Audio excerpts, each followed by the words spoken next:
안녕하세요. 나나쿠예요. 자, 드래곤볼. 이제 크리링 살인 사건으로부터 또 3년이 지났어요. 또 하겠죠, 천하제일 무술대회.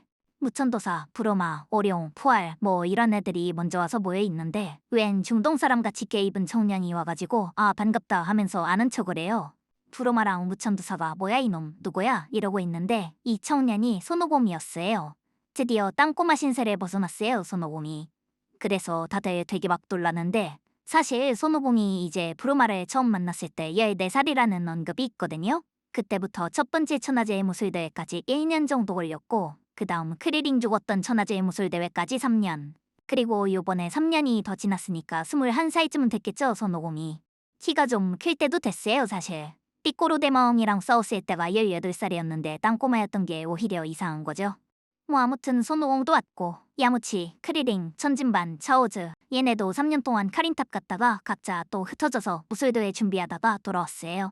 제키추는 요번에는 출전을 안 해요. 드디어 주제를 알았죠 무천도사가. 여기서부터 무천도사가 뒷방 늙은이가 돼가지고 본격적으로 활약이 없어져요. 좀 처량한 신세가 돼요 무천도사가. 예를 들면 뭐 손오공이 무천도사한테 그 도복 있잖아요. 그거 달라고 해도 안 줘요 이제. 너희들은 이제 내 그늘에서 벗어났다. 거북선류의 도복은 더 이상 필요가 없을 것이다. 뭐 이러면서 제자들의 성장을 씁쓸하게 인정해주는 모습을 보여주죠. 근데 그럼에도 불구하고 무천도사의 제자들은 떡볶이 도복을 따로 맞춰가지고 왔어요. 거북선류를 사랑하고 무천도사를 존경하기 때문에 무천도사가 뭐 굉장히 사랑받는 스승이죠.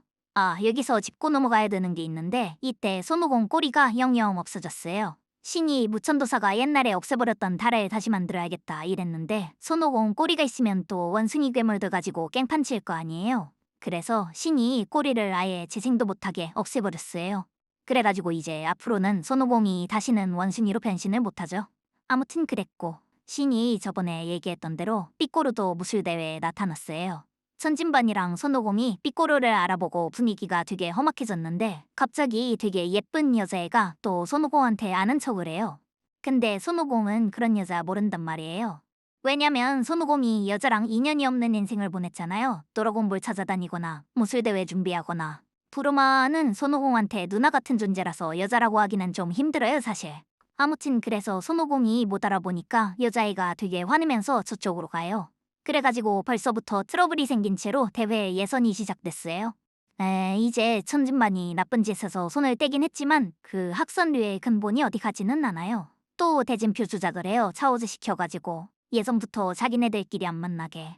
그래가지고 예선을 진행하는데 차오즈가 예선에서 광탈을 해버려요. 차오즈가 대체 누구한테 졌냐. 놀랍게도 타오파이파이가 살아있었어요. 근데 저번에 수류탄 맞고 더러운 불꽃놀이가 됐었으니까 뭐 멀쩡하게 살아남은 건 아니고 당연히 기계를 이식해가지고 몸을 사이보그로 개조를 했어요. 손오공을 죽여버리겠다고 되게 벼르면서 자기 후배였던 천진반한테도 배신자라고 막 매도를 하죠. 아무튼 예선은 금방 끝났는데 본선 출전자가 어떻게 되냐. 손오공, 크리링, 야무치, 천진반, 삐꼬로, 타오파이파이 아까 손오공한테 아는 척했던 여자애 그리고 몰래 출전한 야지로베를 이기고 올라온 동네 아저씨 이렇게 8명이 올라갔어요. 그래서 첫 번째 시합 천진반 대 타오파이파이. 이제 타오파이파이가 옛날보다 몇 배나 강해졌다고 막 잘난 척하고 그러거든요. 근데 천진반이 가지고 놀아요. 그러면서 선배였던 당신한테 굴욕을 주기 싫다. 알아서 퇴장해달라. 이러니깐 타오파이파이가 칼을 꺼내가지고 막 칼부림을 시작해요. 천진반이 되게 열받았죠. 그래도 내가 한때 선배로 모셨던 인간인데 무술가로서의 자존심도 없냐? 이러면서 학도사는 옆에서 분위기 파악도 못하고 내 동생이 힘내라 이러고 자빠졌고 타오파이파이가 막 난동을 피우면서 과학의 힘으로 만들어진 초필살기 슈퍼 도돈파라는 걸 쏘는데 천진반이 또 장풍은 잘 막잖아요. 저번 대회에서 야무치 에네르기파 어떻게 막았었어요. 칼 해서 반사했었잖아요. 요번에도 똑같이 칼 해서 날아오던 슈퍼 도돈파를 그냥 소멸시켜버려요. 타오파이파이가 굉장히 놀랐죠. 천진반이 놀란 타오파이파이를 뱃방 한 대 뻑 때려가지고 기절시켜서 사당으로 진출을 해요. 이때 학도사와의 인연을 완전히 끊어버렸어요 천진반이. 다음 두 번째 시합 손오공 대 아까 그 여자애. 이 여자애가 자꾸 손오공한테 화내고 그러거든요. 손오공 입장에선 좀 어이가 없잖아요. 자기는 뭐 잘못한 거 없는 거 같은데 자꾸 치와와처럼 깽깽거리니까. 그래서 손오공이 야, 너 왜 그래? 이러니까 그 여자애가 너 자신에게 물어봐 이러면서 되게 무섭게 막 덤벼요. 이거 초필살기죠. 내가 왜 화났는지 모르겠어. 화법. 이거 당하면 멘탈 나가거든요.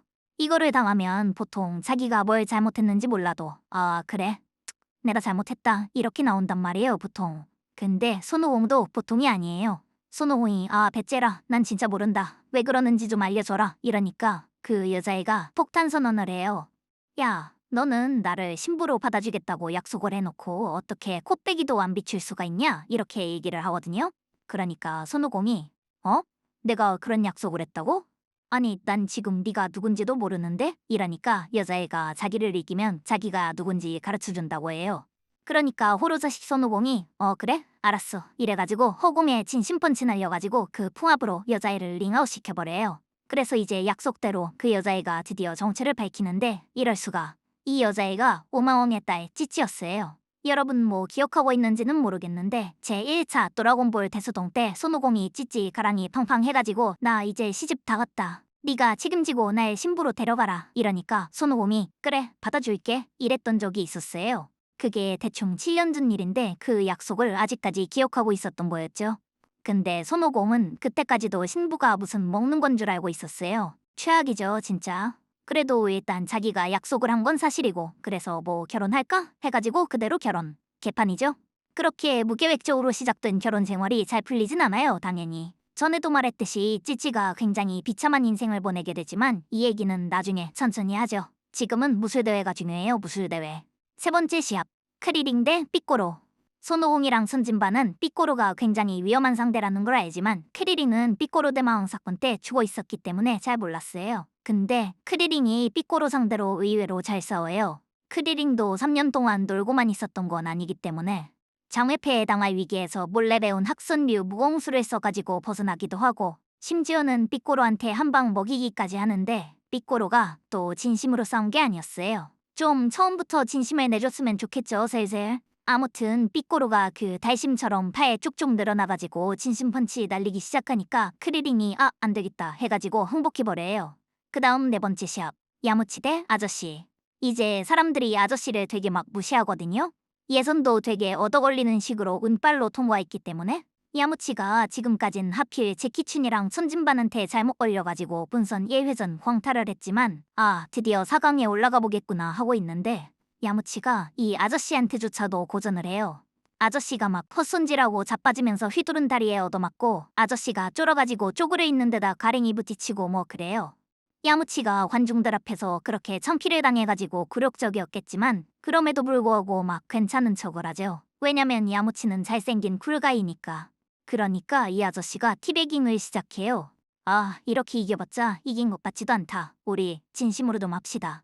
뭐 이딴 식으로 얘기를 하니까 그 성격 좋은 야무치도 조금 끓켰어요. 아니 운빨로 올라온 주제에 뭘 진심으로 하자는 거야 이랬겠죠? 근데 이 아저씨가 사실 운빨이 아니었어요. 또 실력을 숨기고 있었던 거였어요 또. 아저씨가 진짜 실력을 보여주니까 사람들이 되게 놀랐죠. 힘숨찐 전개의 성석이죠. 아저씨가 막 겉모습만 보고 방심을 하니까 그렇게 되는 거야. 인성질을 하니깐 야무치가 되게 열받아서 진짜 100% 진심으로 덤비는데 야무치의 100% 진심조차도 아저씨한테는 안 됐어요. 이 아저씨가 사실 그냥 평범한 인간이 아니었거든요. 평범한 아저씨의 몸에 뭔가 다른 영혼이 씌인 거래요. 쉽게 말하면 마구니가 들린 거죠. 그럼 이제 마구니 들린 사람은 어떻게 해야 돼요? 엑소시스트를 데려오든가 고스트버스터즈를 데려오든가 아니면 하다못해 깨구이 닌자 33들의 악타입 포켓몬을 데려와야 이길 수 있는데 안타깝게도 야무치가 무술가로서 수행을 했을 뿐이지 엑소시스트 수행을 한 건 아니라서 속수무책으로 당하죠. 그래도 자기가 새로 개발한 조기탄이라는 기술을 써가지고 한 방 먹이긴 하는데 그거 말고는 뭐 손도 발도 못 내밀고 또 1회전 광탈을 했어요. 이제 야무치가 아까는 그렇게 좀 열이 받았지만 싸움이 끝나면 굉장히 쿨한 성격이잖아요. 자기 다리 부러뜨린 천진반이랑도 쿨하게 화해해줬었고 아저씨 대단하네요. 이렇게 아저씨를 인정해주면서 훈훈하게 마무리를 하죠. 진짜 야무치 멘탈이 대단해요. 올림픽 같은 것만 봐도 광탈하면 사람들 울고불고 하거든요. 나름대로 4년 동안 노력을 한 건데 그렇게 된 거니까는. 근데 그래도 졌으면 승자를 축하해주든가 아니면 그 자리를 조용히 떠나서 울든가. 이긴 사람 앞에서 그렇게 울면은 이긴 사람도 기분이 별로 안 좋잖아요.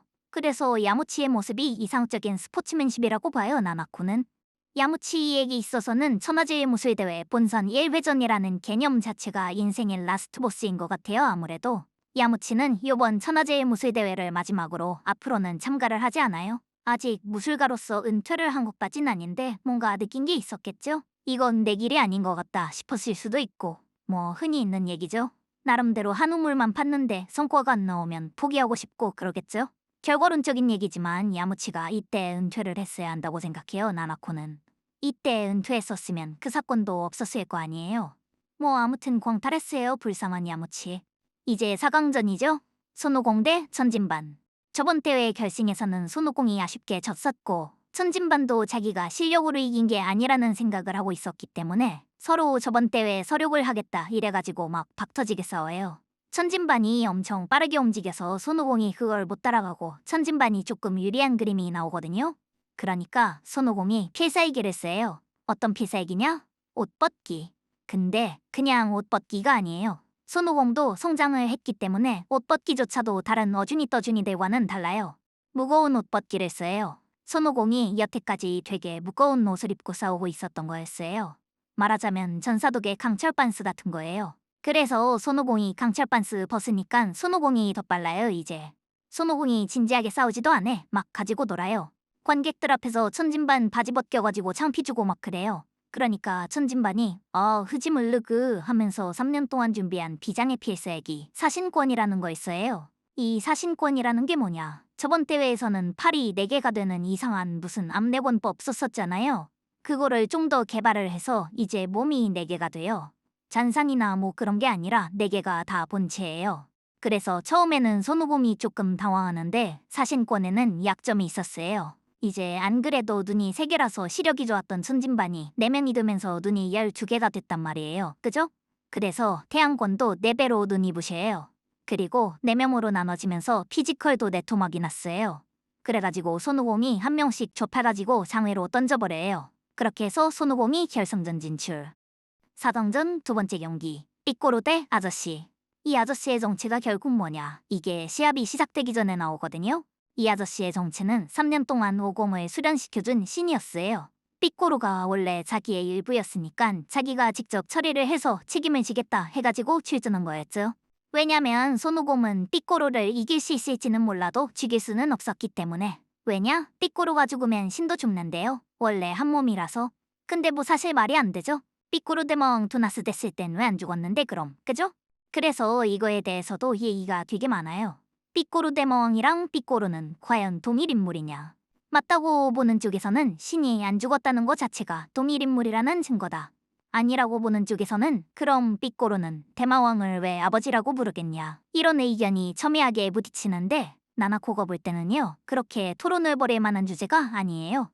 노라곤볼이라는 만화는 그냥 재미만 있으면 그만이지 이런 마인드로 뇌를 비우고 보는 게 맞아요. 독도의 관처럼 근육맨처럼 짜잘한 설정 같은 건 여러분 각자가 생각하는 여러분 마음속의 설정이 맞아요. 뭐 아무튼 신이 자기가 직접 삐꼬로를 처리하겠다 해서 참가했어요 대회에. 근데 삐꼬로 죽으면 신도 죽는다며요. 어떡할 건데. 그래가지고 삐꼬로도 상대가 자기의 단쪽인 신이라는 걸 눈치채자마자 이러죠. 야, 나 죽으면 너도 죽어. 근데 신은 이미 방법을 다 생각해놨어요. 신이 마봉파를 써요. 죽일 수 없는 건 봉인을 하면 된다는 점. 이것도 뭐 하나의 클리셰죠. 타이의 데모원 보면 아방이 얼어붙은 시간의 마법으로 마왕 헤들러를 봉인하는 그런 내용도 있고 그조 사토루도 옥문강에 갇히고 뭐 그러잖아요. 그래서 그렇게 봉인을 하려고 하는데 삐꼬르도 마봉파 때문에 그동안 하도 트라우마에 시달려가지고 대책을 세워놨어요. 3년 동안. 마봉파살법을 반사할 수 있는 마봉파살법 받아치기를 개발해가지고 거꾸로 신을 봉인해버려요. 신이 봉인된 쬐끄만 병은 삐꼬로가 꿀꺽 먹어버리고 삐꼬로가 이러죠. 날 죽이지 않으면 신은 구할 수 없다. 근데 날 죽이면 신도 죽으니까 너희들은 할 수 있는 일이 없지. 근데 이게 삐꼬로가 잘못 생각하고 있었던 게 뭐냐면요. 코로 자식 손오공은 저번에 이미 천진반을 한번 죽이려고 했었잖아요. 그런데도 인지를 잡으려고 한다는 게 참 멍청한 것 같아요. 또 막 미안해 신님 드래곤볼로 살려줄 테니까 이러면 그만인데 그죠?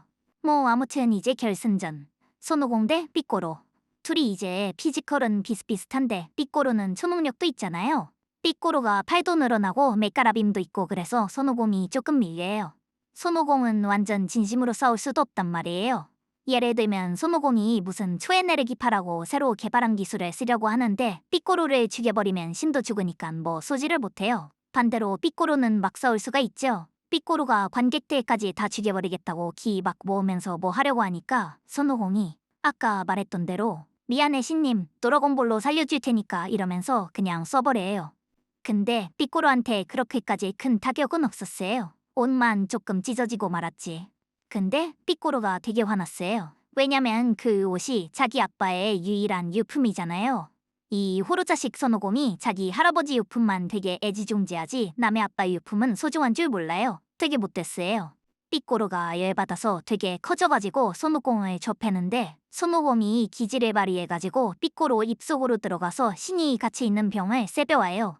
그래서 이제 드디어 전력으로 싸울 수 있게 됐죠.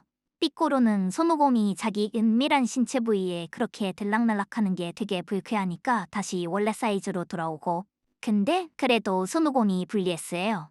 왜냐면 이제 삐꼬로는 막 날아다닐 수 있는데 손오공은 아직 무공수를 못 배워가지고 발로 에네르기파 써서 날아다니고 똥꼬쉬어야 되니까 그래가지고 삐꼬로가 손오공 한 대 때리려는 찰나에 신이 난입해가지고 같이 처치하자 하는데 손오공이 이제 손육곰으로 진화한 뒤로는 기념비적인 첫 번째 트롤링을 하죠. 뭐라고 하냐면요.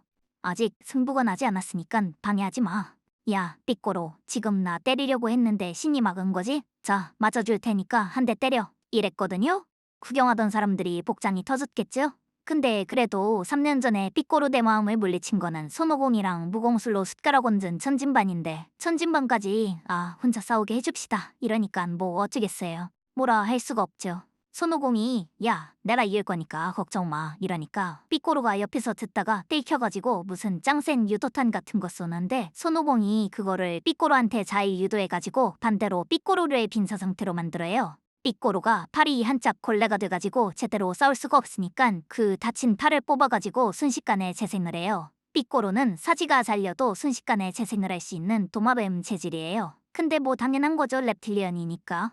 아무튼 삐꼬로가 뭐 팔은 재생을 했지만 체력 소모는 막지 못했기 때문에 단번에 승부를 보겠다고 자기의 모든 힘을 써서 초폭렬마파라는 기술을 쓰려고 하는데 그게 기 모으는 것만 봐도 심상치가 않아요. 손오공이 다른 사람들더러 막 도망치라고 호들갑을 떠는데 도망칠 시간이 없단 말이에요. 그러니까 천진반이 땅바닥에 기공포 쏴서 벙커를 만들어가지고 숨어요. 이때부터 기공포가 서포트 기술로 전나가래요. 이제부터 그냥 땅 파는 기술이죠 땅 파는 기술. 뭐 아무튼 삐꼬로가 초폭렬마파 딱 쓰니까 진짜 무슨 핵폭탄 맞은 것처럼 주변이 다 초토화가 됐어요. 근데 놀랍게도 손오공은 그것까지 버텨냈어요 또. 그래서 삐꼬로가 이제 힘이 빠져가지고 손오공한테 일방적으로 져터지다가 KO를 당해요. 뭐 이제 와서 별 의미가 있는지는 모르겠지만 심판이 10카운트를 세는데 삐꼬로가 죽은 척하고 있다가 갑자기 기습적으로 입에서 장풍 푸악 쏴가지고 손오공 겨드랑이 쪽을 뻥 뚫어버려요. 그래서 이제 전세가 역전이 됐죠. 빵꾸 나가지고 떼굴떼굴 구르고 있는 손오공 다리도 삐꼬로가 부러뜨리고 저번에는 파란 짝 남겨뒀다가 도나스를 썼잖아요 삐꼬로 대魔왕이. 그래서 이번에는 두 짝 다 못쓰게 만들어요. 진짜 승부가 완전히 끝난 것처럼 보였는데 손오공이 그때 극적으로 무공술에 눈을 떠서 삐꼬로한테 온 힘을 다한 박치기를 먹여가지고 장회승을 따네요. 그래서 손오공이 드디어 자기 인생 세 번째 천하제일 무술대회에서 재수의 3수까지 해가지고 기어코 우승을 하게 되죠. 이 에피소드를 보통 마주니어 편이라고 하는데 마주니어 편까지가 드래곤볼 1부라고 보면 될 것 같아요. 애니메이션도 원작의 내용은 여기서 딱 끝나고 그 뒤의 내용은 2부격인 드래곤볼 Z라는 제목으로 나오거든요. 말하자면 드래곤볼 1부는 손오공이라는 인물이 어떻게 성장을 하고 천하제일 무술대회에서 우승을 하느냐 그 과정을 다루는 내용이라고 보시면 될 것 같아요. 뭐 아무튼 손오공이 겨드랑이에 빵꾸가 나는 치명상을 입었지만 야지로베가 선두를 챙겨와줬기 때문에 금방 또 회복을 하고 이제 삐꼬로는 어떻게 할 것인가. 신이 몰래 죽이려고 하는데 손오공이 말려요. 삐꼬로 죽으면 신님도 죽잖아. 근데 그러면 신님이 만든 드래곤볼도 없어지는 거 아니야? 이러면서 아니 근데 그걸 알면서 아까는 왜 초에네르기파로 삐꼬로를 죽이려고 했죠? 드래곤볼로 살리면 돼 이러면서 진짜 삼수생 호로 자식이죠? 그러더니 자빠져가지고 죽을랑말랑하는 삐꼬로한테도 선두를 먹여서 회복시켜준 다음 그냥 보내줘요. 무슨 라이벌이 없으면 재미가 없다느니 하면서 두 번째 트롤링이죠? 뭐 아무튼 무술대회도 우승하고 예쁜 아내도 얻었죠 손오공이. 그렇게 다 좋게 끝난 줄 알았는데 신이 자기 후계자가 되라고 자꾸 찝적대요. 알기 쉽게 말하자면은 교수가 자기 연구실 들어오라고 막 하는 거죠. 그래서 손오공이 찌찌를 데리고 금돈 타고 도망가 버려요. 신이 그동안 되게 잘해줬는데도 그래요. 검은 머리 짐승은 거두는 게 아니에요. 여기까지가 세 번째 천하제일 무술대회 마주니어 편. 오케이, 1부 끝. 1부는 또 최대한 빨리 몰아보기를 따로 업로드 할 테니까 혹시 다시 보고 싶어진 분들이 있으면 그걸로 다시 보시면 될 것 같고요. 이제 2부 드래곤볼 Z 들어가기 전에 당분간 다른 콘텐츠 좀 할게요. 뭐 게임이라든가 요즘 안 했잖아요. 이제 또 다원주의 사회란 말이에요. 현대사회는. 다양한 저거를 추구해야지 이렇게 만화 얘기만 하는 것도 안 좋아요. 뭐 아무튼 오늘은 여기까지. 바이바이.